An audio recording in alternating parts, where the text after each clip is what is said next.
Once you get them, they're so solid. So you learn. Can anyone reach this line? You gotta get like. Dan, can you grab that? I'll try. I'll get on one. Yeah. Hey-o.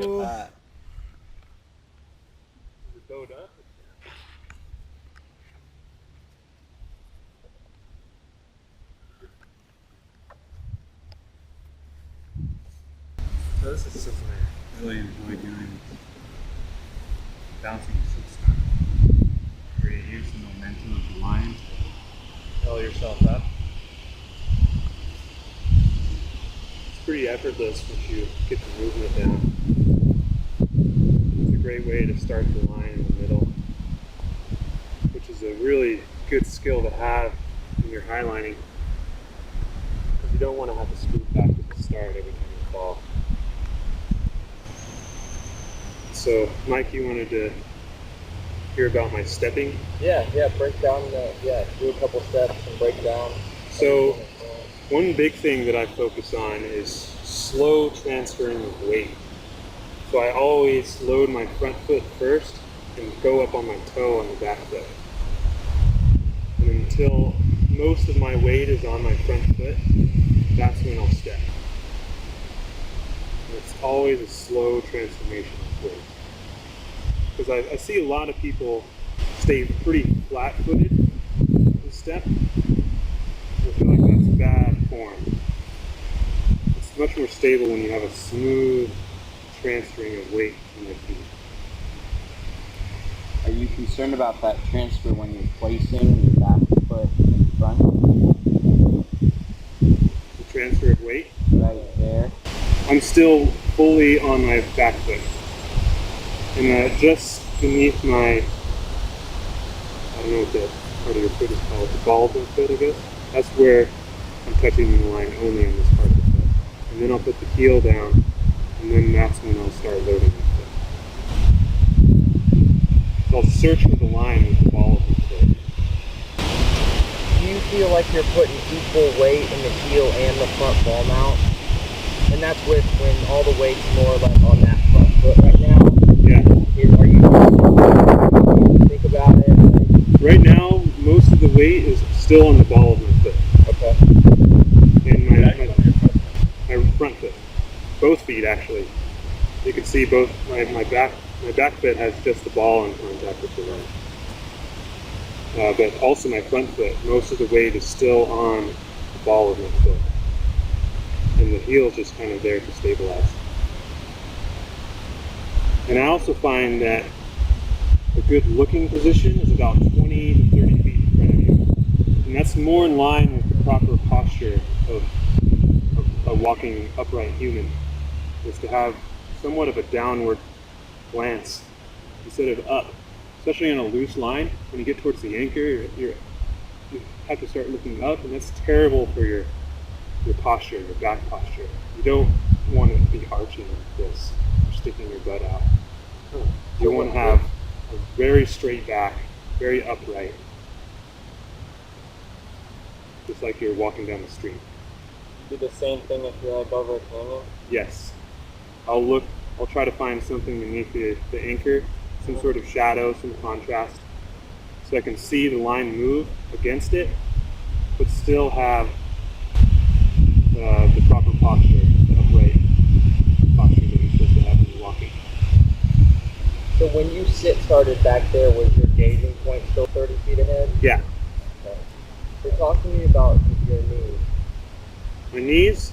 Straightening the legs and your knees, what direction they're going and when and why. So right now, a good thing that I like to do is, especially when I'm feeling like some gnarly oscillations happen, is I like to tuck my back knee inside my front knee and kind of move them as one knee.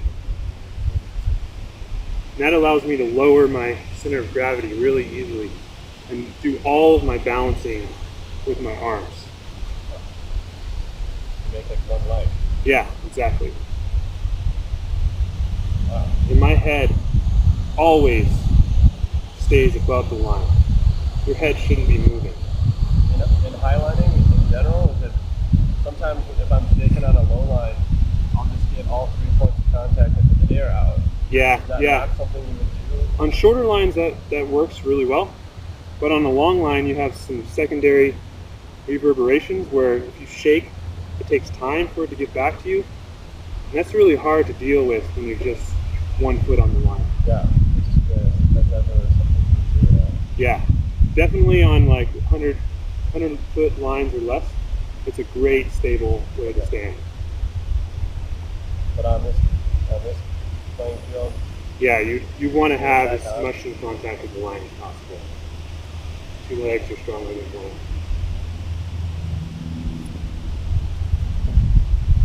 Anything else in particular?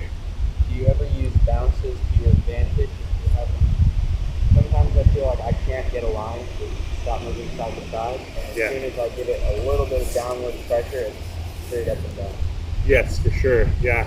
Sometimes even the smallest of bounces, like what I'm doing right now, that can be enough to stabilize the side-to-side movements that you might experience on a longer line. And kind of stepping with the bounces is a great way to kind of focus your mind on your body movements and Not resisting. yeah, and the amplitude and the frequency of the line. You become much more in tune with it when you're focusing on moving your body with it, rather than fight yourself and the oscillations that you're creating in the room. would you ever try and walk a really high line just stable without adding that pulse? Oh yeah, all the time. Okay. What about your breath? Do you have anything for that? Yeah. Nose out the mouth, like I don't really focus on that aspect of it. I just try to remember to actually breathe and really listen to your breath, because sometimes you'll hear shakes in your breath, and I really try to find where that's coming from. Like sometimes I can pinpoint it to my lower back, and then I'll notice that I'm arching my back too much and engage my core more, straighten my back out, and that really helps out with smoothing my breaths. Or sometimes I'll notice that one of my shoulders is getting tired, and I'll let it rest and use the other one to counterbalance. oh, I love the knowledge of using the breath to pinpoint where you're holding stress. Yeah. You don't know it, you don't realize it until you realize it. Right, exactly. Do you practice the angry breath? You're about to talk. Right.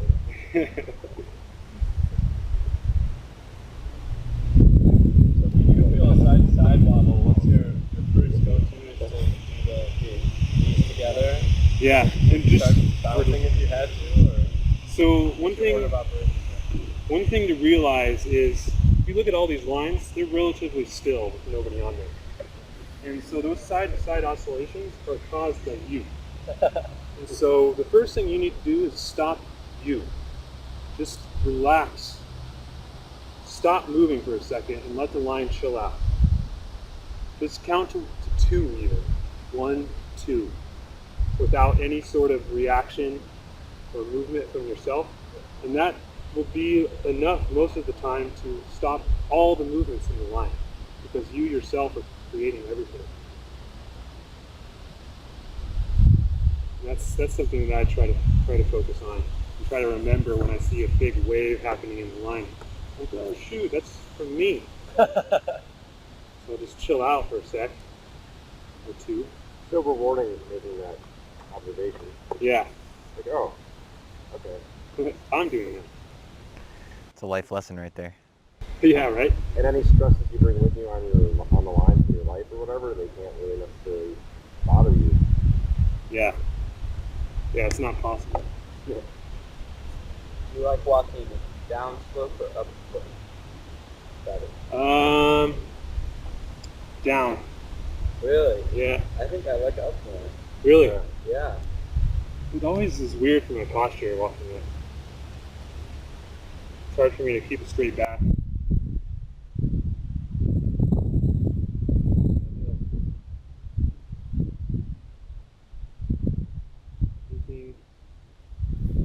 Anything else? Do you enjoy like walking backwards ever? Sometimes, yeah. Yeah. My favorite thing to do is surf and bounce. Freaking love Bounce walking. just bouncing in general, whether walking or not. Actually leaving the line or just Well, not on a big line like this. I'm really scared to leave the line actually. But just like big oscillations. So do you surf lines this long and this big? Yeah. Can we back up? Do you feel comfortable doing that with your hand, or? Yeah, sure. Because I pretty much killed the CU2 there.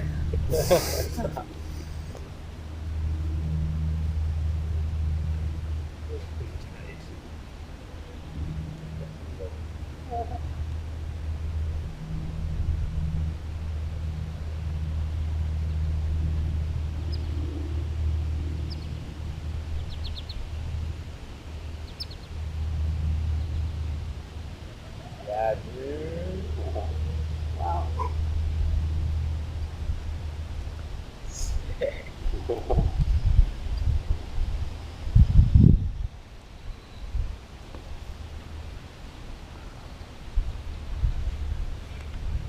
Do you circle surf, Jerry?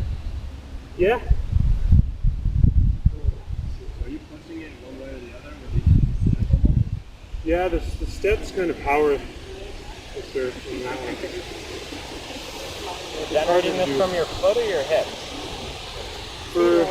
Sorry, I didn't catch that. Are you generating the push from the hips or from your... My head actually. I move my head to one side. Yeah, and the shoulders. Because it's kind of fun to think about where the axis of rotation for the surf is. And it's the line between the two anchors, vertical or straight line. And right now the line is sagging down. And so it's rotating about my head, basically, when I surf. And so you need to generate the surf so that it gets around your head. It kind of helps me start.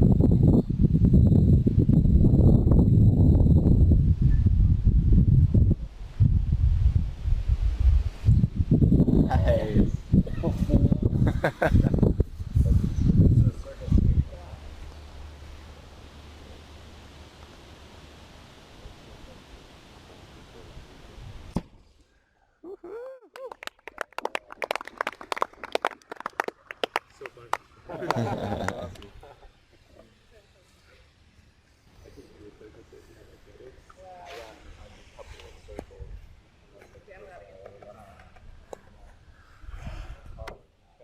You out, Alan?